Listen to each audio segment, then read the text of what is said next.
Yes hello very good morning very good afternoon and very good evening. Yes hello बच्चों, how are you? आप सब लोग कैसे हैं?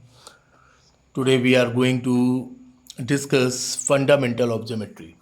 बहुत ही इम्पॉर्टेंट टॉपिक है fundamental of geometry. Fundamental of geometry ये सभी क्लास के बच्चों के लिए बहुत इंपॉर्टेंट है। जितने भी बच्चे पढ़ रहे हैं सभी क्लास के स्टूडेंट्स के लिए बहुत इंपॉर्टेंट है। ठीक है, तो फंडामेंटल ऑफ ज्योमेट्री आज हम लोग पढ़ने जा रहे हैं। फंडामेंटल ऑफ ज्योमेट्री में हम लोग पूरा बेसिक्स पढ़ेंगे।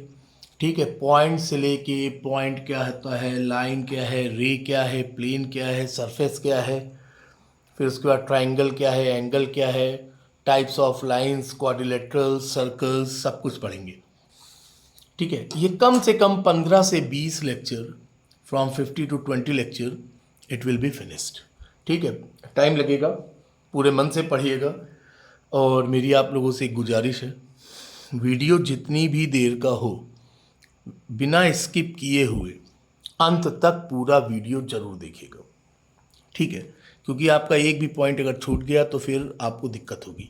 ठीक है, चलिए स्टार्ट करते हैं फंडामेंटल ऑफ ज्योमेट्री।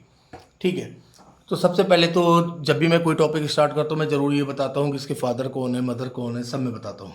ठीक है, तो सबसे पहले फंडामेंटल्स ऑफ ज्योमेट्री। तो फादर ऑफ ज्योमेट्री किसे कहा जाता है? फादर ऑफ ज्योमेट्री हम लोग जानते हैं कि यूक्लिड साहब है, यूक्लिड। ठीक है, तो यूक्लिड की एजम्पशन पर आने से पहले, यूक्लिड साहब के पोस्टुलेट्स पर आने से पहले, उनके एक्सियम पर आने से पहले, ठीक है, तो उससे पहले हम लोग कुछ चीज़ें डिस्कस करेंगे कि यूक्लिड साहब से पहले भी कौन कौन थे। ठीक है, सब कुछ पूरा होल डिस्कस होगा। आइए स्टार्ट करते हैं। Fundamental of geometry. Fundamental of geometry का मतलब क्या हो गया कि ज्योमेट्री की आधारभूत तथ्य। ठीक है, तो ज्योमेट्री हर एक बच्चे को मतलब पता है कि ज्योमेट्री का मतलब क्या होता है। ज्योमेट्री यानी जियो, जियो यानी अर्थ, मेट्री, मेट्री मतलब मेजरमेंट, अर्थ का मेजरमेंट, उसे हम लोग कहते हैं ज्योमेट्री। ठीक है, अब देखिए फंडामेंटल ऑफ ज्योमेट्री, सबसे पहले आपने पढ़ा होगा या जब भी आपको टीचर ने पढ़ाया होगा, ये बना दिया ऐसे एक डॉट। ठीक है, आप लोगों को दिख रहा होगा, नहीं दिख रहा होगा तो ये लीजिए, अब देखिए ये दिख रहा है डॉट। ठीक है, डॉट यानी पॉइंट। पॉइंट से शुरू होती है आपकी ज्योमेट्री, यहाँ से आपकी ज्योमेट्री शुरू होती है और कहाँ तक है? इनफाइनाइट, चलती चली जाएगी ज्योमेट्री, कभी भी ख़त्म नहीं होगी। ठीक है, तो सबसे पहले अब इस पॉइंट को समझने से पहले हम लोग समझते हैं कि सबसे पहले थेल्स आप थे। थेल्स दिख रहा है? यस सर, दिख रहा है। सबसे पहले थेल्स आप थे। मैथ्स का पहला जो प्रूफ है वो थल साहब ने दिया। सभी कंपटीशन के भी स्टूडेंट और सभी क्लास के स्टूडेंट बहुत गौर से सुनिएगा, एकदम बहुत गौर से देखिएगा, watch carefully and listen carefully. एक एक चीज़ आप लोगों के लिए बहुत इंपॉर्टेंट है। ठीक है, तो सबसे पहले थल साहब थे, उन्होंने बताया कि कोई एक सर्कल है। ठीक है, सर्कल को उसका जो डायमीटर है वो दो इक्वल पार्ट्स में डिवाइड करता है। यानी सबसे पहले थेल साहब ने बताया कि ये जो डायमीटर है उसने सर्कल को क्या किया, दो पार्ट में डिवाइड किया। ये मैथ्स का पहला डेरिवेशन था, ये मैथ्स का पहला डेरिवेशन था। ठीक है, फिर उसके बाद इनके एक शिष्य थे, इनके शिष्य थे आप सब लोग अच्छे से जानते हैं, पाइथा साहब, जिन्हें हम लोग पाइथागोरस के नाम से जानते हैं। ठीक है, और पाइथागोरस थ्योरम। पाइथा, ये देखिए ये थेल्स साहब हैं, थेल्स के शिष्य हैं पाइथा। ठीक है, पाइथा साहब ने थ्योरम दी, हर एक बच्चा जानता है, शायद ही कोई बच्चा होगा जो ना जानता हो। ये उन्होंने पाइथागोरस थ्योरम दी थी। ये आपका राइट एंगल ट्रायंगल है। 90 के अपोजिट हम लोग बहुत बार डिस्कस कर चुके हैं। 90 के अपोजिट क्या होता है? आपका हाइपो होता है। ये आपका बेस हो गया और ये आपका क्या हो गया? परपेंडिकुलर या हाइट हो गई। ठीक है, ये एंगल आपका थीटा हो गया और ये आपका क्या हो गया? 90 माइनस थीटा। ठीक है, तो फिर पाइथा साहब थे, इन्होंने आपको बताया भी होगा कि हाइपो का स्क्वायर, देख लीजिए आप सब लोग अच्छे से देखिए, hypo square equals to base square plus height square. ठीक है, ये बताया आपको किसने? पाइथा ने। फिर पाइथा साहब के एक शिष्य थे जो कि सबसे ज़्यादा फेमस हुए, यूक्लिड साहब। कौन थे? यूक्लिड साहब। ठीक है, तो यूक्लिड जी के सम्मान में पूरा पूरा नाम ही दे दिया गया यूक्लिड ज्योमेट्री। ठीक है, तो यूक्लिड साहब ने एक बुक लिखी एलिमेंट्स। क्या लिखी? एक बुक लिखी एलिमेंट्स। मैक्सिमम लोगों को पता भी होना चाहिए। एक बुक लिखी एलिमेंट्स। उस एलिमेंट्स में टोटल कितने चैप्टर थे? 13 चैप्टर। और ये जो 13 चैप्टर हैं वो सभी एक बुक है। क्या है? सभी एक बुक है। टोटल जो एलिमेंट्स में जो इन्होंने डिफिनीशन दी यूक्लिड साहब ने, कितनी दी? आप सब लोगों को एक एक चीज़ पता होनी चाहिए कि यूक्लिड साहब ने टोटल 23 डिफिनीशंस दी। टोटल कितनी डिफिनीशंस दी? 23 डिफिनीशंस, जो आपके नाइन्थ में, और टेंथ क्लास में, और जो भी कंपटीशन की तैयारी कर रहे हैं तो उनके लिए केवल 7 डिफिनीशन ही हम लोगों के सिलेबस में है। ठीक है, 7 डिफिनीशंस जो हम लोगों को डिराइव कराई गई, 7 डिफिनीशंस हम लोगों को पढ़नी है। ठीक है, मैं एक एक डिफिनीशन, एक एक चीज़ क्लियर करूँगा, कुछ भी नहीं छोड़ूंगा। एक छोटी से छोटी चीज़ भी आपके मन में कोई डाउट ना रह जाए।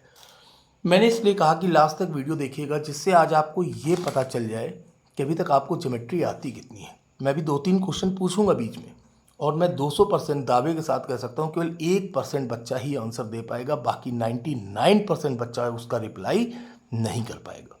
और वीडियो कितना भी लंबा हो सकता है मुझे खुद नहीं पता है। अब मैं फंडामेंटल पढ़ाना मैंने स्टार्ट किया है और मुझे बहुत अच्छी फीलिंग आ रही है फंडामेंटल ऑफ ज्योमेट्री पढ़ाने में, कि केवल इसका इंट्रोडक्शन के ही 2 वीडियो बनेंगे। ये पहला चल रहा है, देखते हैं कितनी देर तक चलता है। ठीक है, तो सबसे पहले आपने क्या पढ़ा? थेल्स पढ़ा। ठीक है, थेल्स आपने पहला डेरिवेशन दिया कि एक सर्कल है, सर्कल का डायमीटर ही उसको 2 इक्वल पार्ट्स में डिवाइड करता है। अभी इन साहब ने ये नहीं बताया कि इन्फिनाइट नंबर ऑफ डायमीटर होते हैं, ये सब थेल्स साहब ने नहीं बताया। फिर उसके बाद उनके शिष्य आए पाइथा, फिर उन्होंने पाइथागोरस थ्योरम दी। फिर उनके भी शिष्य आए यूक्लिड साहब। यूक्लिड साहब ने एलिमेंट्स बुक लिखी, जिसमें कि 13 चैप्टर हैं 23 डिफिनीशंस के साथ। और हम लोगों को कितनी डिफिनीशंस पढ़नी है? 7 डिफिनीशंस। ठीक है, आइए एक एक छोटी छोटी चीज़ हम लोगों को आनी चाहिए। ये देखिए मैंने पूरा लिख रखा है, ये देखिए यूक्लिड साहब की डिफिनीशन। ठीक है, आप लोग चाहेंगे तो आप लोग इसका स्क्रीनशॉट ले सकते हैं, पूरी डिफिनीशंस लिखी हुई है। मैं एक एक डिफिनीशन आप लोगों को क्लियर करता हुआ चलूँगा। ठीक है, सबसे पहले देखिए यूक्लिड डिफिनीशन का पहला point, a point is that which has no part. ठीक है, मतलब इसे हिंदी में कहेंगे एक ऐसा बिंदु जिसका कोई भी भाग नहीं होता है। ठीक है, तो पहले मैं आप लोगों को पूरा बता देता हूँ, फिर एक एक चीज़ मैं एक्सप्लेन करता हूँ। ठीक है, देखिए मैं पहले जो लिखा हुआ है उसको मैं बता दूँ। A point is that which has no part, मतलब कि एक बिंदु, एक ऐसा बिंदु जिसका कोई भी पार्ट नहीं होता है। अभी मैं मैक्सिमम लोगों से अगर पूछूंगा कि यहाँ पर ये जो लिखा है A point is that which has no part, अभी मैं अगर पूछूंगा कि ये पार्ट क्या है तो वो पार्ट को भी डिफाइन नहीं कर पाएंगे 200%। ठीक है, second, a line is breathless length. Line जो होती है उसकी केवल लेंथ होती है, उसमें किसी भी तरह की कोई चौड़ाई यानी उसकी ब्रेथ नहीं होती है। The ends of a line are points, जहाँ कहीं भी लाइन का एंड हम लोग शो करते हैं, क्योंकि लाइन का एंड कभी होता नहीं है, उसको हम लोग शो करते हैं, उसको हम लोग एक्सट्रीमिटीज़ बोलते हैं या उसको पॉइंट्स बोलते हैं। ठीक है, a straight line in a straight line is a line which lies evenly with the points on itself. अभी एक्सप्लेन करता हूँ मैं 4th number. 5th, a surface is that which has length and breadth only. जैसे ये आपका paper ही है, ये आपका पेपर है पूरा, सपोज कि ये आप ऐसे उसको फोल्ड कर दें तो ये क्या है? ये एक सरफेस है। ठीक है, ये उसकी लेंथ है और ये उसकी ब्रेथ। ठीक है, the edges of a surface are line, जो इसकी एजेस हैं, जैसे ये रहा। ठीक है, ये आपका बॉक्स है, तो जो एजेस हैं ये देखिए, जो आप जानते हैं कितनी एजेस होती हैं, ये जो उसकी एजेस हैं वो भी आपकी क्या है? सब लाइन है। ठीक है, शायद आप लोग सरफेस एरिया एंड वॉल्यूम पढ़ चुके हैं, आप लोगों को ध्यान होगा कि 6 फेस होते हैं, 8 एजेस होती हैं और 12 वर्टेक्स होते हैं, सब आप लोगों को ध्यान होना चाहिए। आयलर फार्मूला भी मैंने बताया था, F+V-E=2 या F+V=E+2, लेकिन आप लोग भूल गए होंगे। ठीक है, फिर आखिरी है, a plane surface is a surface which lies evenly with the straight line on itself. आइए अब स्टार्ट करते हैं हम लोग, इसका आप लोग स्क्रीनशॉट ले करना चाहें तो ले लें। ठीक है, अब आइए अब पूरी हम लोग डेप्थ में चलेंगे। ठीक है, अब बिना कुछ कहे एकदम डेप्थ में चलते हैं और डेप्थ में ही पूरी पढ़ाई करते हैं। ठीक है, आइए टर्न हो भाई, इसको भी गर्मी लग रही है। आइए देखिए सबसे पहला पॉइंट, पहला पॉइंट ही पॉइंट है, जो हमारा पहला पॉइंट है वो क्या है? पॉइंट। First is point. ठीक है, बहुत गौर से देखिए, इसे हम लोग जो आप अभी हम लोग पढ़ने जा रहे हैं, point, line and plane. Point हो गया, लाइन हो गया, और आपका क्या हो गया? प्लेन हो गया। ठीक है, इसको हम लोग कहते हैं बिल्डिंग ब्लॉक्स ऑफ ज्योमेट्री। इसके बिना ज्योमेट्री अधूरी है, अधूरी नहीं है ही नहीं, इसके बिना ज्योमेट्री है ही नहीं। इसको हम लोग कहते हैं बिल्डिंग ब्लॉक्स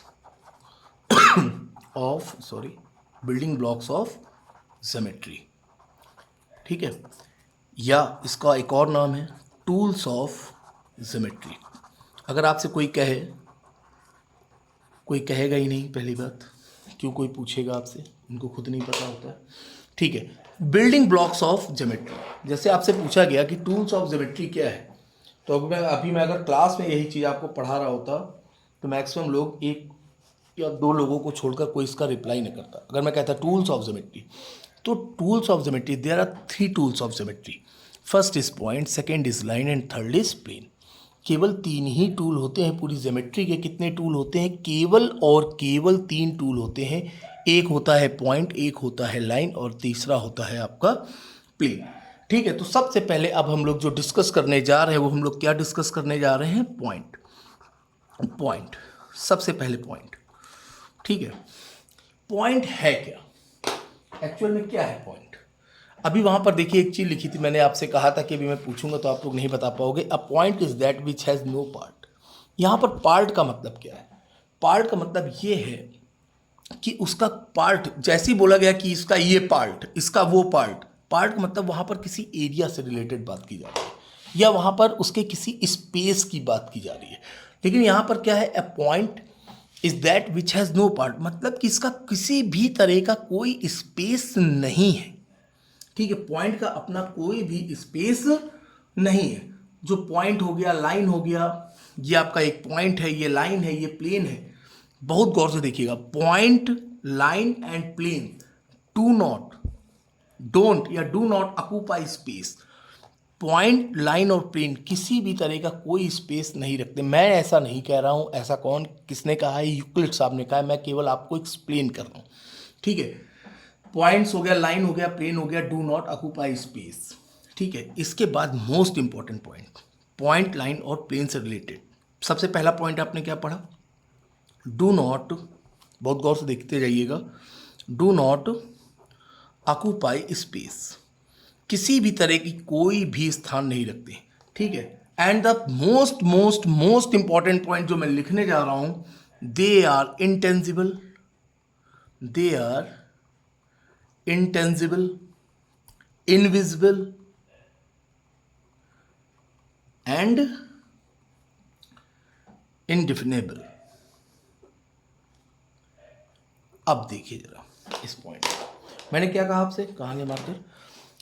ये तो मैंने आपको बता दिया कि डू नॉट ऑक्यूपाई स्पेस, किसी भी तरह का कोई स्थान नहीं रखते हैं। दे आर इंटेंजिबल, इंटेंजिबल मतलब हम इसको छू नहीं सकते। इनविजिबल, इनविजिबल का मतलब क्या है? हम इसको देख भी नहीं सकते।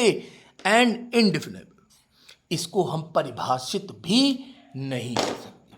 ये ठीक है, ये किसके केस में है? ये चाहे पॉइंट के लिए बोला जाए, चाहे आपका लाइन के लिए बोला जाए, चाहे आपका प्लेन के लिए बोला जाए, तीनों के लिए they are intangible, invisible and इनडिफिनेबल।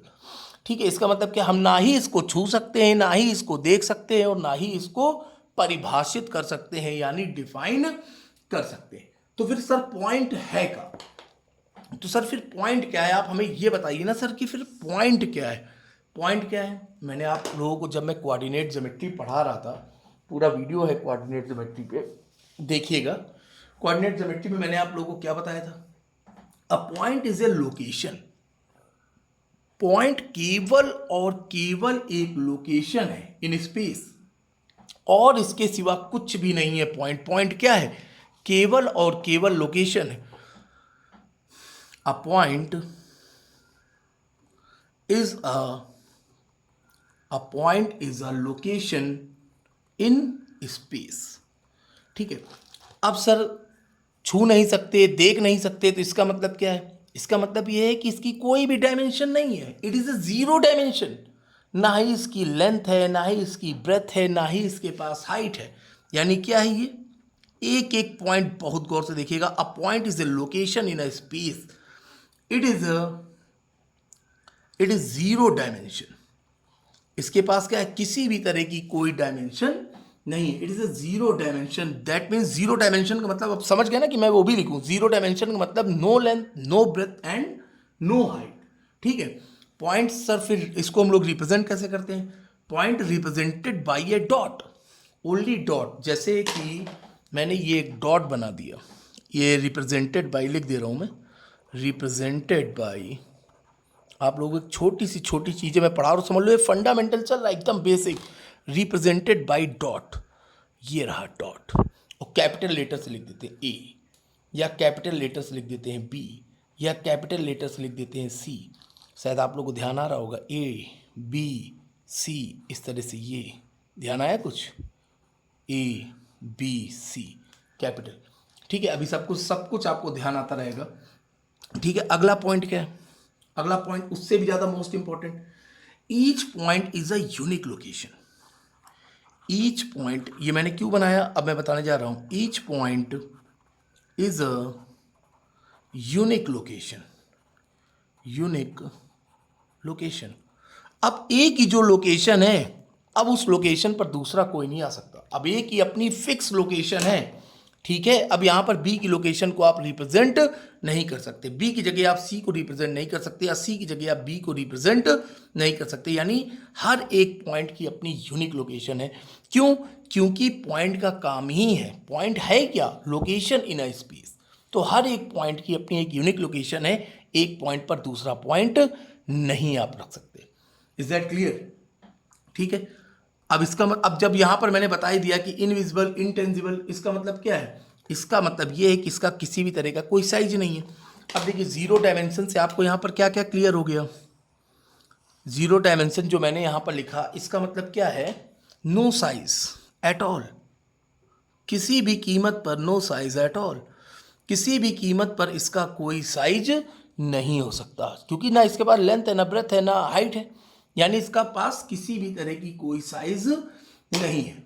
And the most most most important point, points are fixed. देखिए फिक्स्ड है, सारे पॉइंट अपनी जगह पर फिक्स्ड हैं।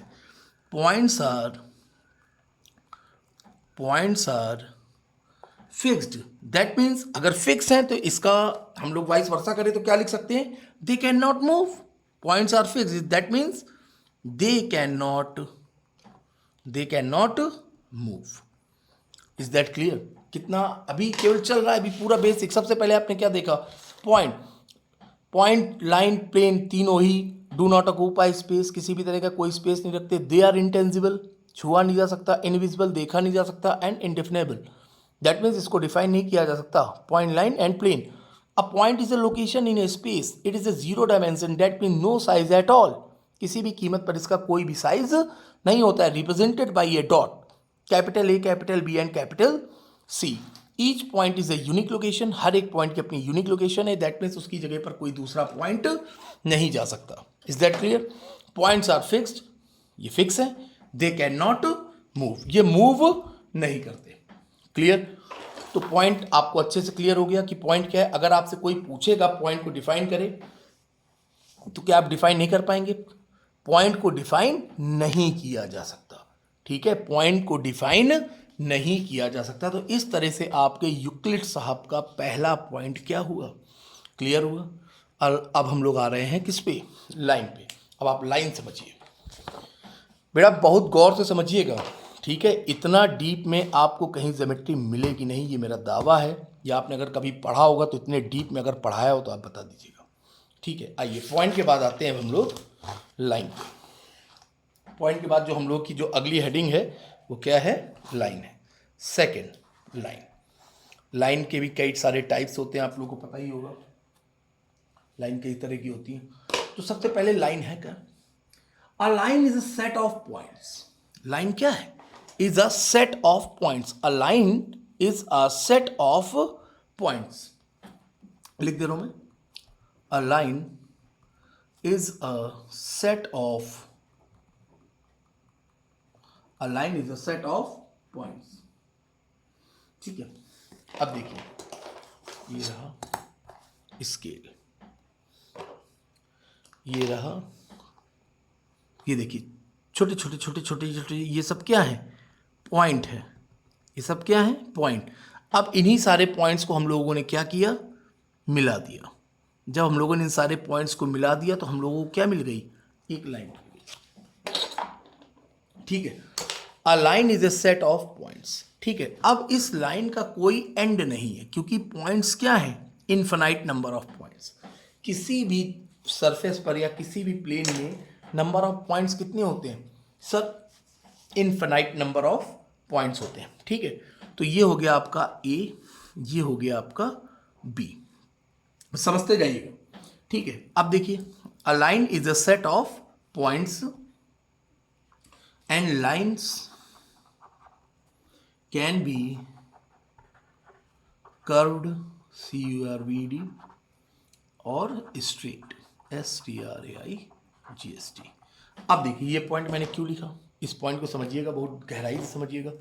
लाइन कैन बी कर्व्ड, ये जो कर्व्ड शब्द आया है ये आज की मॉडर्न मैथमेटिक्स की वजह से जुड़ा गया है। जो यूक्लिड साहब ने बताया था, उन्होंने केवल यही बताया था कि लाइन क्या होती है, केवल और केवल स्ट्रेट होती है।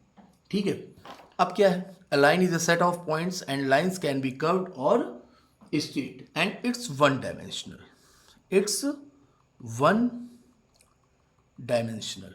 अब इट्स वन डायमेंशनल का मतलब क्या है, अब आइए ये देखिए यहाँ पर क्या लिखा हुआ, अ line is a breathless length. ठीक है, यानी एक ऐसी लाइन जिसके पास केवल और केवल लेंथ है, उसके पास किसी भी तरह की कोई चौड़ाई, किसी भी तरह की कोई ब्रेथ नहीं है। The ends of a line are points. अब देखिए थर्ड पॉइंट भी यहीं पर एक्सप्लेन हो जाएगा, the ends of a line are points. अब क्या है, सिंस चूंकि लाइन कभी खत्म तो हो नहीं सकती, ठीक है, इन्फिनाइट लेंथ है उसकी, यहाँ पर आपने कोई दो पॉइंट ले लिए, आपने इसको क्या नाम दे दिया, ends of a line are points. और ये जो एरो हेड बना हुआ है, इस एरो हेड का मतलब समझिए आप, इस एरो हेड का मतलब है कि अभी लाइन को इधर उधर दोनों साइड कितना भी ज़्यादा इंक्रीज किया जा सकता है। ये एरो हेड का मतलब ये होता है, इसको हम इधर कितना भी बढ़ा सकते हैं। इस एरो हेड का मतलब ये है कि इसको हम इधर कितना भी बढ़ा सकते हैं, यानी इसकी लिमिट क्या हुई, इनफाइनाइट। लाइन की लिमिट क्या है, लिमिट, लाइन की अगर कोई आपसे लिमिट पूछे तो आप क्या बताएंगे, इसकी लिमिट क्या है, इनफाइनाइट। ये मैंने सिंबल बना दिया इनफाइनाइट का। ठीक है, अब देखिए, अब आपसे पूछेगा कोई, पहला question, is line are fixed. 2 second का टाइम दे रहा हूं मैं आपको, केवल अपनी अंतरात्मा में आंसर दीजिए, इज लाइन आर फिक्स्ड। तो आपने कहा नहीं नहीं नहीं सर, लाइन कैसे फिक्स्ड हो सकती है। अरे भैया लाइन क्यों नहीं फिक्स्ड होगी, हमने क्या कहा, अ line is a set of points, और पॉइंट्स क्या है, फिक्स्ड हैं। जब पॉइंट्स फिक्स्ड हैं तो लाइन भी क्या होगी, लाइन भी तो फिक्स्ड होगी। समझ पाए कि नहीं समझ पाए, मैंने केवल आपसे एक क्वेश्चन पूछा कि लाइन फिक्स्ड होती है कि नहीं, तो आपको बताना है कि लाइन फिक्स्ड होती है। क्यों फिक्स्ड होती है मैंने बताया, क्योंकि line is a set of points, और पॉइंट्स क्या है, फिक्स्ड हैं। Points can not move, point अपनी जगह से हिल नहीं सकते, उनकी अपनी एक यूनिक लोकेशन है, और उसी यूनिक लोकेशन से होते हुए लाइन ड्रॉ की जा रही है। तो लाइन भी आपकी क्या हुई, लाइन भी आपकी क्या हुई, फिक्स हुई। क्लियर हुआ, वेरी गुड। एक एक चीज आपको क्लियर करना है, ठीक है। Lines are fixed and straight, ये कैसी होती है, स्ट्रेट होती है। Lines are fixed straight. अब देखिए सर, हमने तो कभी कभी देखा है कि वो थोड़ा सा लाइन ऐसे जा रही है, तो ऐसे जा रही है तो ये क्या है, स्लोप ही तो है तो ये स्ट्रेट ही, बस क्या है, एक स्लोप दे दिया। सर ऐसे भी जा रही है, अरे तो ये है तो स्ट्रेट, तो क्या है, एक स्लोप ही तो है ये। यस सर, बिल्कुल समझ गए। They can have slope, they can have slope, but के आगे बहुत गौर से देखिएगा, बट कैन नॉट बेंड यानी अब लाइन ऐसे नहीं हो जाएगी, ठीक है, ये लाइन नहीं है, ठीक है, कैन नॉट बेंड। आप उसको स्लोप दे सकते हैं, लाइन को आप क्या कर सकते हैं, लाइन को आप स्लोप दे सकते हैं, लेकिन आप उसको ऐसे बेंड नहीं कर सकते। क्लियर हुआ? बहुत अच्छे बच्चे आप लोग, क्लियर रखिए, ठीक है। अब देखिए, जैसे कि मैंने कहा कि लाइन को रिप्रेजेंट करना है कि ये ऐसे है और यहाँ पर लिख दिया किसी ने ऐसे, और ये उसके ऊपर एरो हेड बना दिया, ठीक है। तो इसको लिखने का तरीका क्या होता है? Class 6th 7th 8th 9th 10th competition, किसी भी क्लास का बच्चा अगर ज्योमेट्री पढ़ रहा है तो आप ये वीडियो जरूर जरूर जरूर देखें, ठीक है। आपके बेसिक्स, आपके फंडामेंटल्स एकदम क्लियर होने चाहिए, ठीक है। ये केवल 10th क्लास के लिए नहीं है, ये आप 6th में भी पढ़ रहा है बच्चा तो आप उसको भी बताइए, 7th 8th 9th 10th किसी भी क्लास का बच्चा है वो इस वीडियो को देखे, ठीक है। अब देखिए इसको रिप्रेजेंट कैसे करेंगे।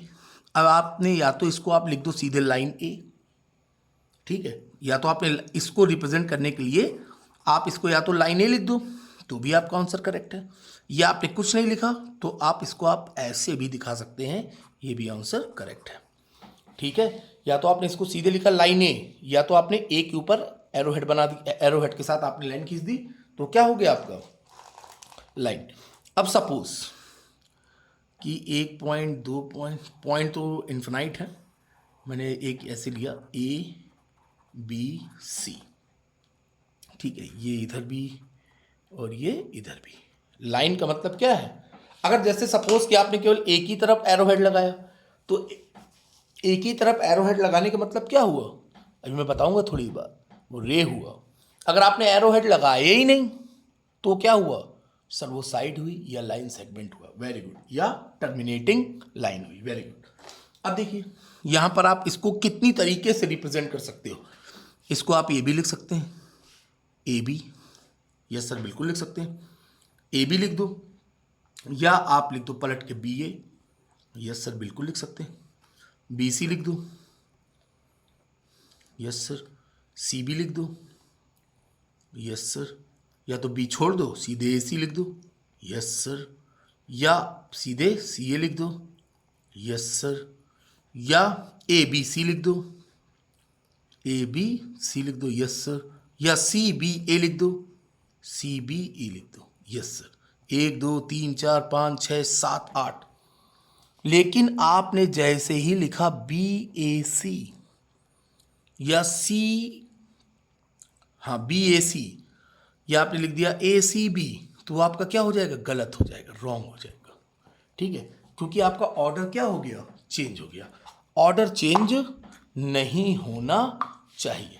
तो क्या आप लोगों को यहाँ तक किसी भी तरह की कोई दिक्कत, किसी तरह की कोई दिक्कत नहीं होनी चाहिए। अब देखिए क्या आपको चौथा पॉइंट भी क्लियर हो गया। अ straight line is a line which lies evenly with the point on it self, यानी कोई भी स्ट्रेट लाइन अगर है, सपोज कि ये मैंने बनाई एक स्ट्रेट लाइन, तो उस पर जितने भी पॉइंट्स हैं इवनली, इवनली मतलब समान रूप से, एक समान रूप से वितरित हैं या डिस्ट्रीब्यूटेड है, ठीक है, समझ गए कि नहीं। ये देखिए एक लाइन है, आपने एक लाइन ड्रॉ करी तो उसमें आपने क्या देखा, उन्होंने चौथा पॉइंट क्या कहा, ए straight line, A line which lies evenly with the point on it self. अब देखिए उस लाइन पर पॉइंट्स हैं, सभी एक दूसरे के साथ ही हैं, ठीक है, तो आपका इसी के साथ क्या हो गया, फोर्थ पॉइंट भी क्लियर हो गया, ठीक है। अब देखिए अब मैं अगला मोस्ट इंपॉर्टेंट चीज पूछने जा रहा हूं। देखिए दूसरा क्वेश्चन, अभी मैंने आपसे एक क्वेश्चन पूछा, पहला क्वेश्चन मैंने क्या पूछा, क्या लाइंस फिक्स्ड हैं, तो आपकी अंतरात्मा ने जो भी आंसर दिया, भगवान करे सब अच्छा आंसर दिया और सही आंसर दिया। अब अगला है क्वेश्चन, अगला क्वेश्चन बहुत गौर से सुनिएगा, बहुत गौर से सुनिएगा। मैंने कहा कि एक लाइन है, सपोज, सुनिएगा बहुत गौर से सुनना बेटा, जो बहुत सिंसियर बच्चे हैं उनके लिए तो खास तौर पे, मैंने कहा कि एक लाइन, ठीक है, और मैंने पूछा कि इसका, इस लाइन का मिड पॉइंट क्या होगा। तो क्या आप में से कोई रिप्लाई कर सकता है कि लाइन का मिड पॉइंट क्या होगा, या किसी लाइन का अगर हमें मिड पॉइंट फाइंड करना हो तो can we find the mid point of line, बताएं। 2 सेकेंड का एक बार आपको फिर से टाइम देते हैं हम, आप अपनी अंतरात्मा से पूछ के, जैसे हमने आपको एक लाइन दी, ठीक है, उसकी हमने कोई मेजरमेंट आपको दे दी और आपसे पूछा कि भाई उस लाइन की आप मिड पॉइंट बता दीजिए, तो क्या आप बताएंगे? नहीं सर, जब लाइन की जो लेंथ है वही इन्फिनाइट है तो हम उसका मिड पॉइंट फाइंड नहीं कर सकते। Yes, exactly correct, exactly true. Line का जो mid point, we can't find a mid point of line. That means line can not be divided in two parts, या line can not be divided in half. यही तो मतलब हुआ, line can not be divided in half. ठीक है, इसका मतलब क्या हुआ कि इसमें किसी भी तरह का कोई मिड पॉइंट नहीं होता है। ठीक है, that means there is no mid point. Clear? यहां तक आपको किसी तरह की कोई दिक्कत हो तो बताइए। Line can not be divided in half. या आपको मन कर रहा हो कि लिखने का कि sir there is no mid point, तो भैया लो लिखे दे रहे हैं, there is no satisfactory mid point. अब ठीक है, मैंने रिटर्न में भी दे दिया, जिससे कि आप अगर कल को लड़ने आ जाए मुझसे, सर आप तो कहते कि मिड पॉइंट, फिर मैं कह दूं नहीं मैंने बोला था, लो मैंने लिख भी दिया, there is no satisfactory mid point. तो इसी के साथ आपका पॉइंट भी क्या हुआ, समाप्त हुआ। पॉइंट आपने अच्छे से देखा, पॉइंट डायमेंशनलेस। ठीक है, फिर आपके पास आई लाइन। लाइन में आपने क्या देखा, sir it has one dimension, only length. ठीक है, और इसकी भी लिमिट क्या है, इन्फिनाइट है। अब आपका मन कर रहा होगा सर वो भी लगे हाथ बता दीजिए, क्या कहते हैं, टाइप्स ऑफ लाइन। तो कई सारे टाइप्स ऑफ लाइन होते हैं। ठीक है, पैरेलल लाइन हो गया, आपका इंटरसेक्ट लाइन हो गया, आपकी ट्रांसवर्सल लाइन हो गई। अब पैरेलल लाइन, पैरेलल लाइंस का मतलब क्या होता है, जिनके उनके बीच की डिस्टेंस क्या होती है, सेम होती है। इस लाइन को हम लोग क्या कहते हैं, पैरेलल लाइंस। ठीक है, एकदम अच्छे से देखते जाइएगा। ठीक है, फिर उसके बाद इंटरसेक्ट लाइन। इंटरसेक्टिंग लाइन क्या होता है, जो जब दो लाइन या तीन लाइन या चार लाइन, उनका कॉमन इंटरसेक्ट पॉइंट जब होता है, जिस पॉइंट अगर उनके पास कॉमन इंटरसेक्टिंग पॉइंट है तो उसको हम लोग क्या बोलते हैं, इंटरसेक्ट लाइन। ठीक है, ये हो गई पैरेलल लाइंस, ये क्या हो गई आपकी इंटरसेक्टिंग लाइन, इंटरसेक्टिंग लाइंस। ठीक है, एक आपका आ गया नेक्स्ट ट्रांसवर्सल लाइन। सपोज कि आपके पास दो पैरेलल लाइन है, यहीं से आपका exterior angle, interior angle, sum of interior angles, corresponding angles, यहीं से हम लोग फाइंड करते हैं। ये हो गई एक ट्रांसवर्सल लाइन। ठीक है, ये सपोज कि एम है, ये आपकी हो गई एक एन लाइन हो गई, उसको किसी एल ट्रांसवर्सल लाइन ने क्या किया, इंटरसेक्ट किया। तो इस लाइन को हम लोग क्या बोलते हैं, जब टू पैरेलल लाइंस को, बहुत गौर से सुनिएगा, जब टू पैरेलल लाइंस को कोई तीसरी लाइन इंटरसेक्ट करती है उसको हम लोग कहते हैं ट्रांसवर्सल लाइन। ठीक है, तो ये आपके हो गए टाइप्स ऑफ लाइन। लिख दूं मैं, अब मैंने बताया तो मैं लिखूंगा जरूर, types of line. Types of line में आपने क्या देखा, पैरेलल लाइंस देखा, फिर इंटरसेक्टिंग लाइन देखा और ट्रांसवर्सल लाइन देखा। ठीक है, अब हम लोग आ रहे हैं अपने अगले टॉपिक, प्लेन पर। प्लेन मतलब हवाई जहाज नहीं है, प्लेन का मतलब आपका किससे है, सरफेस से है। ठीक है, आइए प्लेन पे आइए, बैठा जाए प्लेन पे भाई, आओ। हाँ, प्लेन्स कहाँ गया यूक्लिड। ये देखिए आपके 4 पॉइंट क्लियर हो गए। अब हम लोग आ गए, सरफेस बोल लो या इसको हवाई जहाज प्लेन बोल लो। ठीक है, बहुत गौर से देखिएगा। यूक्लिड साहब की वजह से आज हम लोग के ज्योमेट्री के जितने भी डाउट्स हैं वो भी क्लियर हो जा रहे हैं। जो आपने कभी लाइन के बारे में या पॉइंट के बारे में नहीं भी पढ़ा होगा वो भी आज आपको पता चलता जा रहा है। ठीक है, अब आइए प्लेन। प्लेन क्या होता है आपको पहले बताया जा चुका है कि ये ज्योमेट्री का टूल है। तीन ही फंडामेंटल टूल होते हैं आपके, एक पॉइंट होता है, एक लाइन होता है और एक प्लेन होता है। तीनों ही इंटेंजिबल है, तीनों ही इनविजिबल हैं और तीनों ही इनडेफिनेबल है। ठीक है, ना ही छुआ जा सकता है, ना ही देखा जा सकता है और ना ही उनको डिफाइन किया जा सकता है। ठीक है, अब ये क्या है, अब plane is a flat surface है। देखिएगा प्लेन में मेरे पास कोई एग्जांपल है प्लेन का, बहुत सारे एग्जांपल है भाई प्लेन के। प्लेन प्लेन सपोज कि ये ले लिया आप, यार ये मैं कैसे ले लूँ, कुछ हाँ ये ले लो, ये रहा, ठीक है, इसको मैं ऐसे कर लूँ, ठीक है ये रहा। अब ये क्या है, प्लेन, ठीक है। ये देखिए सपोज कि ये एक पूरे पेपर का मैंने एक पार्ट निकाल लिया, ये जैसे आपके सामने जो पेपर लिख रहा हूँ मैं उसी का मैंने एक पार्ट निकाल लिया और मैंने कहा ये एक प्लेन है। अब प्लेन क्या है, प्लेन आपका लाइन से मिलकर बना है, लाइन आपकी क्या है, वो पॉइंट से मिलकर बनी है, ठीक है। तो पॉइंट्स आपके इन्फिनाइट हैं, लाइंस भी आपकी क्या है, इन्फिनाइट है, तो प्लेन्स भी आपके क्या होंगे, वो भी इन्फिनाइट ही होंगे। सपोज देखिए एक बेस्ट एग्जांपल मैं आपको देता हूँ, ठीक है। ये फ्लैट होते हैं, ठीक है, और इसमें किसी भी तरह की कोई एजेस नहीं होती, हैज नो एजेस, ठीक है। जो प्लेन है, a plane is a set of points that forms a flat surface, ठीक है। अब मैं कैसे बताऊं क्या, बताना तो है ही है। सपोज कि यहां पर आप इमेजिन करिए कि मैंने बनाया एक, ये बना दिया मैंने पार्ट, ठीक है। समझिएगा कि ये कटा हुआ भाग है, ठीक है। अब मैंने कहा है plane is a set of points. अब ये क्या है भैया, ये देखिए, ये देखिए, ये छोटे छोटे पॉइंट से ही तो मिलकर बना है आपका ये जो प्लेन है। ये आप देखिए, गौर से देखिए, छोटे छोटे पॉइंट्स, ये जो पॉइंट्स हैं, जो प्लेन है, पूरा किससे मिलकर बन रहा है, ये आपके पॉइंट से ही तो मिलकर बन रहा है। तो ये प्लेन जो है is a set of points, ठीक है। A plane is a set of points. अब प्लेन के पास एक चीज ये हो गई, किसके पास दो डायमेंशन आ गई, एक आपकी ये डायमेंशन आ गई और एक आपकी ये डायमेंशन आ गई, ठीक है। तो it has two dimensions. Plane ने आपने क्या देखा कि जब कई सारी लाइंस मिली, जब कई सारे पॉइंट्स मिलाए, फिर उन कई सारे पॉइंट से आपको एक सरफेस मिला, एक फ्लैट सरफेस मिला। तो फ्लैट सरफेस में आपने क्या देखा कि आपको लेंथ मिल गई और आपको क्या मिल गई, ब्रेथ मिल गई।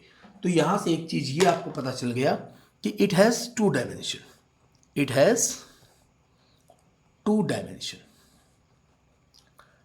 ये क्या हो गया आपका, ये टू डायमेंशन हो गया। और ये मिला किससे, a plane is a set of, ये भी आप ध्यान रखिएगा। अगर आपसे कोई पूछे कि एग्जैक्टली प्लेन है क्या, तो आप बताएं a plane is a set of points that forms a flat surface, that forms a flat surface, ठीक है। और अब देखिए, अब आपसे कोई कह दे सर इसकी लेंथ और ब्रेथ, तो मैं आपको बता चुका हूं कि ये इंटेंजिबल है, इंडेफिनेबल है और इनविजिबल है। यानी ये जो लेंथ है वो भी इन्फिनाइट है और ये जो आपकी ब्रेथ है वो भी इन्फिनाइट है, क्योंकि प्लेन क्या है, ये आपका एक पार्ट है। सपोज मैं बहुत अच्छा एग्जांपल दे रहा हूं, सपोज अगर आप अपने कमरे में बैठकर ये वीडियो देख रहे हैं, तो आप अपनी आंखें बंद करो। आप कमरे में अगर बैठकर ये वीडियो देख रहे हैं, अगर छत पर बैठकर देख रहे हैं तो भी, और कमरे में बैठकर देख रहे हैं तो भी, कमरे को आप आप अपनी आंखों को क्लोज करो, आइस क्लोज करें। फिर उसके बाद आप अपने केवल ये देखिए कि आपके सामने एक वॉल है मन में, आपके पीछे एक वॉल है, आपके दाएं में एक वॉल है और एक आपके लेफ्ट में एक वॉल है, आपके ऊपर छत है और नीचे आपकी फर्श है, ठीक है। तो ये क्या है, आपको कितने प्लेन दिखाई दे रहे हैं, कितने फेस दिख रहे हैं सर, आगे पीछे दाएं बाएं ऊपर नीचे, sir 6 plane, yes very good. कितने प्लेन दिख रहे हैं, 6 प्लेन। जैसे ही आपने बोला 6 प्लेन, और अगर मैं क्लास में होता मैं तुरंत कहता बेटा रॉन्ग आंसर। अगर जो लोग समझदार होंगे वो मेरी बात को समझ गए होंगे, ये रॉन्ग है। मैं आपको बता चुका हूं कि इन्फिनाइट नंबर ऑफ प्लेन्स, ये जो आपका एक कमरा है वो किसी एक प्लेन का पार्ट है, वो एक बड़े से प्लेन का एक पार्टी तो है आपके पूरे घर में। आप अपने पूरे घर के एक कमरे में बैठे हुए हैं, एक रूम में बैठे हुए हैं, जो कि एक रूम खुद ही उस पूरे घर का एक पार्ट है। तो ये आपके पास कितने पार्ट हो गए, इन्फिनाइट नंबर ऑफ पार्ट्स या इन्फिनाइट नंबर ऑफ प्लेन्स। तो ध्यान रखिएगा जो प्लेन्स हैं वो भी कितने हैं, इन्फिनाइट। कभी भी आप प्लेन्स को काउंट नहीं कर सकते। Okay sir, thank you. अब आगे सब कुछ मैंने बताया, लाइन को भी मैंने बताया कि कैसे रिप्रेजेंट करते हैं, पॉइंट को भी मैंने बताया कि कैसे रिप्रेजेंट करते हैं। अब देखिए कि प्लेन को कैसे रिप्रेजेंट करते हैं, बहुत गौर से देखिएगा। प्लेन्स आर रिप्रेजेंटेड एज या नेम्ड एज, बहुत गौर से सुनिएगा, एनी 3 पॉइंट्स, एनी 3 पॉइंट्स। अब मैं जो आगे लिखने जा रहा हूं वो इंपॉर्टेंट है। Planes are named as any 3 points that do not lie on the same line, ठीक है, do not lie in the same line. अब अगर कोई 3 पॉइंट्स अगर आपने उनको सेम ही लाइन में लगा दिया तो क्या ये प्लेन है? बताओ ये कौन सा प्लेन है? ये कोई प्लेन नहीं। अब देखिए, सपोज कि आपने एक पॉइंट ये लिया, एक आपने ये लिया, एक आपने ये लिया, ठीक है, इनमें कोई भी 2 पॉइंट आपकी क्या है? As any 3 points that do not lie on the same line. अब देखिए, ये आपने एक बनाया, ये आपने एक बनाया, तो क्या आपको ये प्लेन मिल रहा है? ये देखिए, ये आपने मिला दिया ऐसे, तो मिल रहा है प्लेन। अब प्लेन है, ये सपोज ए है, ये बी है, सी है, ठीक है। प्लेन आपका कैसे भी हो सकता है, ये आप सर्कल के रूप में भी हो सकता है, सर्कल की फॉर्म में भी हो सकता है, ये आपका क्वाड्रिलेटरल की फॉर्म में भी हो सकता है, ये भी आपका क्या है? प्लेन है, ठीक है। आप इसको कैपिटल लेटर से भी डिनोट कर सकते हैं, जैसे आपने इसको लिख दिया plane X, plane Y, plane Z, ठीक है, तो आपने इसको लिखा प्लेन एक्स, ये आपका हो गया प्लेन वाई, ये आपका हो गया प्लेन जेड कैपिटल, ठीक है।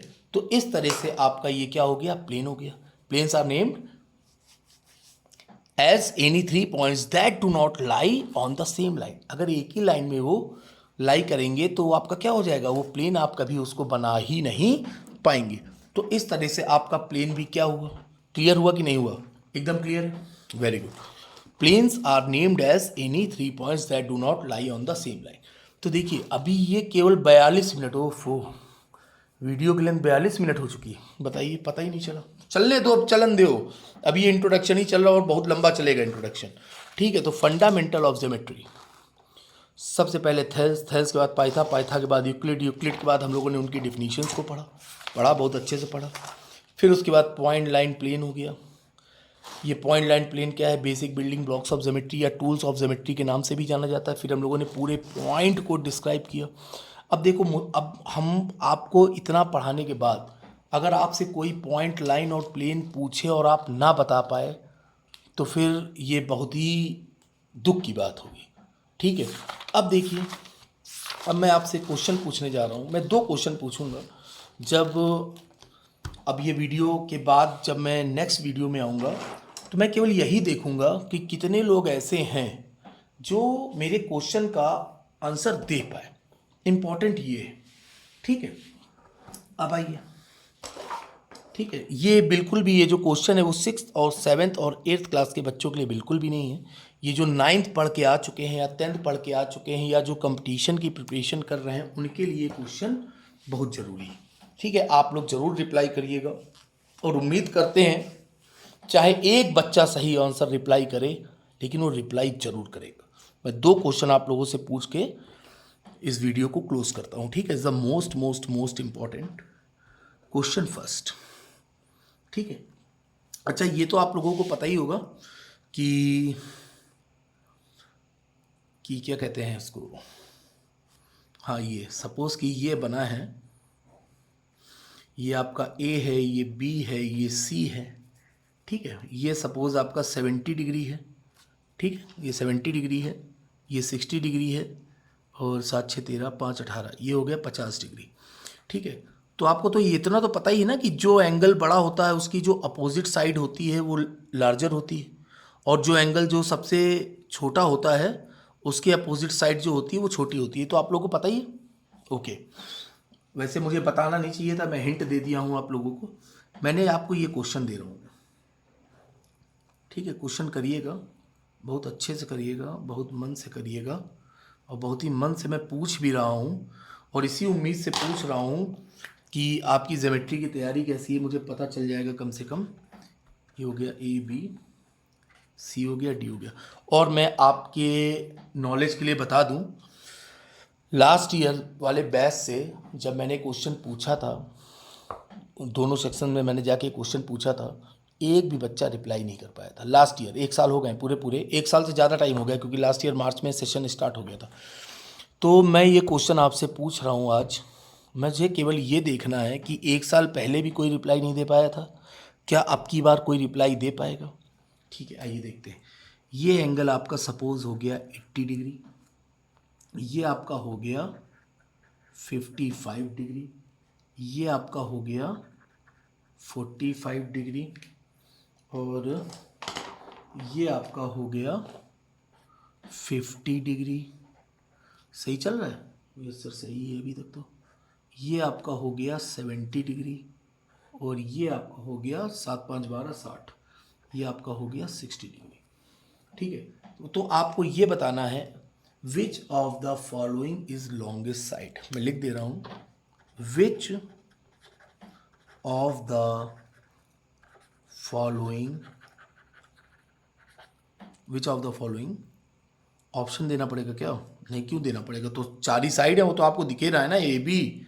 नहीं 4 क्यों, 5 हो गई, बी डी भी है। ठीक है, विच आप तो जो आपको समझ में आए, एक ए बी है, एक ए डी है, एक ये आपकी सी डी है, एक बी सी है, और एक आपका ये बी डी है। विच of the following is the longest line या साइड। ठीक है, तो ये पहला क्वेश्चन जो मैंने आज आपसे पूछा। ठीक है, पहला नहीं, मैं बीच बीच में कई क्वेश्चन पूछ चुका हूँ, आपकी अंतरात्मा ने उसका जवाब दिया, लेकिन ये अंतरात्मा वाला क्वेश्चन नहीं है, इसका रिप्लाई मुझे चाहिए, मतलब चाहिए। ठीक है, अगला क्वेश्चन बहुत ही बेहतरीन क्वेश्चन, वो भी सोचने लगे हाथ पूछ ही लें। अच्छा, पूछ ही लें। सेकेंड क्वेश्चन, ठीक है, सपोज ये बनाया मैंने एक ट्रायंगल। देखिए, जो समझदार होंगे, जो सही में तैयारी के उद्देश्य से यहाँ पर आए हैं, जिनको मार्क्स लाने हैं, वो सच में रिप्लाई करेंगे, मुझे पूरा विश्वास है। ठीक है, जिन्हें केवल वीडियो स्किप ही करना है, पढ़ना है ही नहीं, तो ये उनके लिए नहीं है। हम उनके लिए ही परेशान होते हैं जो हकीकत में पढ़ना चाहते हैं। सचिन रमेश तेंदुलकर, ये हो गया सचिन रमेश तेंदुलकर। ठीक है, ये एंगल आपको गिवन है कितने डिग्री? 60 डिग्री। ये एंगल हो गया ए डिग्री, ये हो गया आपका बी डिग्री। ठीक है, अब देखिए question, if angle A is greater than angle B, which of the following, इसमें मैं आपको ऑप्शन दूंगा, विच ऑफ द फॉलोइंग, उसमें ऑप्शन का कोई मतलब नहीं ना, आपको तो दिख ही रही है 5 साइड आपको, इसलिए मैंने नहीं दिया। विच of the following statement is true, which of the following statement is true. ठीक है, पहला statement, R T is greater than R S. जब मैं कल क्लास स्टार्ट करूंगा तो मैं पूरा सब आपको दोनों क्वेश्चन, या अभी मैंने एक और अगर क्वेश्चन दिया तो मैं सब आपको एक्सप्लेन करके ही आगे बढ़ूंगा, ऐसे नहीं जाऊंगा मैं। दूसरा, S T is greater than R S. तीसरा statement, R T is greater than S T. ठीक है, तो ऑप्शन है आपके सामने, 4 ऑप्शन हैं, option A, option B, option C and option D. Option A only first part, option B second and third statement, ये आपका सी ऑप्शन केवल तीसरा statement, D option first and second. अब आपको बताना है, ये 4 ऑप्शन हैं, ये 3 स्टेटमेंट दिए हुए हैं, ये क्वेश्चन आपकी आंख के सामने है, और आपको इसका रिप्लाई करना है कि कौन सा ट्रू है। इनमें से जो स्टेटमेंट आपको 3 स्टेटमेंट दिए हुए हैं, इनमें से कौन सा ट्रू है। ठीक है, एक क्वेश्चन मेरा आपको और देने का मन कर रहा है, अगर आप बताइएगा। चलो अच्छा ठीक है, आज यहीं तक रखते हैं। ठीक है, वीडियो बहुत ज़्यादा हो गया है। ठीक है, तो ये थी आज आपकी कौन सी क्लास थी भाई? हाँ देखिए, ये चल रहा है फंडामेंटल ऑफ ज्योमेट्री। क्या नाम है चैप्टर का? फंडामेंटल ऑफ ज्योमेट्री बहुत मन से पढ़िएगा, ठीक है। फंडामेंटल, ये भी फंडामेंटल ऑफ ज्योमेट्री यानी इंट्रोडक्शन पार्ट, ये इंट्रोडक्शन पार्ट की पहली क्लास है, ठीक है। अभी इंट्रोडक्शन की अभी एक दूसरी क्लास भी आएगी, फिर उसके बाद हम लोग पूरा प्रॉपर ट्रायंगल पढ़ेंगे। ट्रायंगल के बाद क्वाड्रिलेटरल आपके सिलेबस में नहीं है, लेकिन मैं क्वाड्रिलेटरल का वीडियो बाद में बनाऊंगा, पहले मैं सर्किल पढ़ाऊंगा, ठीक है। फिर उसके बाद जो कंपटीशन के जो स्टूडेंट्स हैं, फिर मैं आपको क्या कहता हूँ क्वाड्रिलेटरल का भी वीडियो बनाऊंगा, मैं पूरा बनाऊंगा, ठीक है। मैं पहले ही बोल दे रहा हूँ, ये कम से कम 20 लेक्चर, कम से कम 20 लेक्चर, फिर उसके बाद आपसे अच्छी ज्योमेट्री किसी की होने वाली नहीं है। बस आप मन से पढ़िएगा, पूरे स्थायित्व मन से पढ़िएगा, पूरी स्टेबिलिटी के साथ, पूरे डिसिप्लिन के साथ, पूरे अनुशासन के साथ पढ़िएगा, ठीक है। चलिए फिर मिलते हैं हम लोग नेक्स्ट क्लास में। Good bye, bye bye, take care.